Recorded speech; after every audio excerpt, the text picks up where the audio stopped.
Me da ansiedad por no tenerlo. Bueno. Un Hariyama futuro. Está bien, está bien, está bien. No porque Dito va a ser la puta del pueblo totalmente. Dito va a ser la puta del pueblo. En su vida va a salir de la guardería.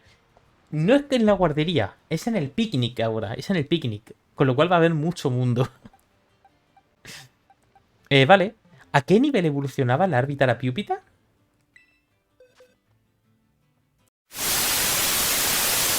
Yo, lo guasa y sano, lo guasa.